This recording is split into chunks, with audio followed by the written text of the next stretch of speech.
30% of the government projects today have multi-application services. More outside of Europe. In Europe, we have more dedicated applications like healthcare, like national identity cards for government services. But in the GCC area, for example, such cards are multi-application. The Philippine ID, the Hong Kong ID, Macau ID, such kind of projects are from the beginning multi-application. You have to look on which applications you are going for.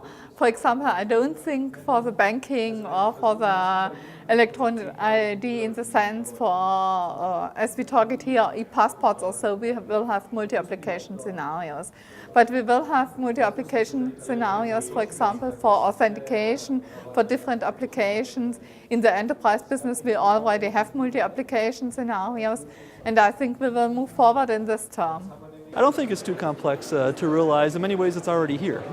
HID obviously has a strong presence in the private sector market, and you look at access control applications going from traditional physical access control to you have this convergence of physical and logical access control.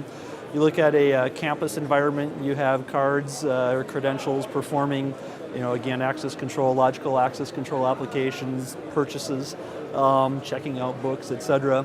And a lot of this, multi-capability is very attractive to the government sector. From a technical point of view, I don't believe that it is too complex. From a technical point of view, it is actually quite easy if you follow certain rules.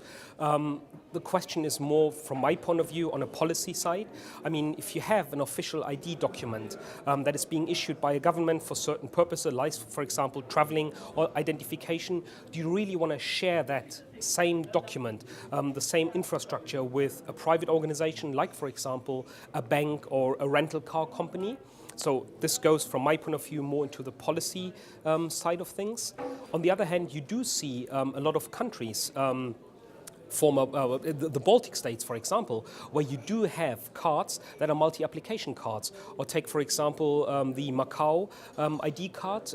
There we are already talking about multi-function ID cards, multi-purpose ID cards. And I believe this is the future, but I'm not quite sure if it is coming as fast as a lot of players in the industry would want it to be. We could watch many countries having delays in deploying their ID schemes because they want to have too many applications from the very beginning. So what we can recommend, start slowly, but start, and start flexible, start future-proof so that new applications can be added. Okay, but this is again my personal opinion. The multi-application is again not the right way. What I said before, we want to make ID cards or driver license or whatever to protect people on border, to give the officer in the streets a chance to control and so on. There is, on the end of the day, for the first check, is chip not necessary. And so in my opinion, with this multi-application, there are several multi-applications in the world. But till now, I don't know any multi-application which is really running in a proper way. Sorry.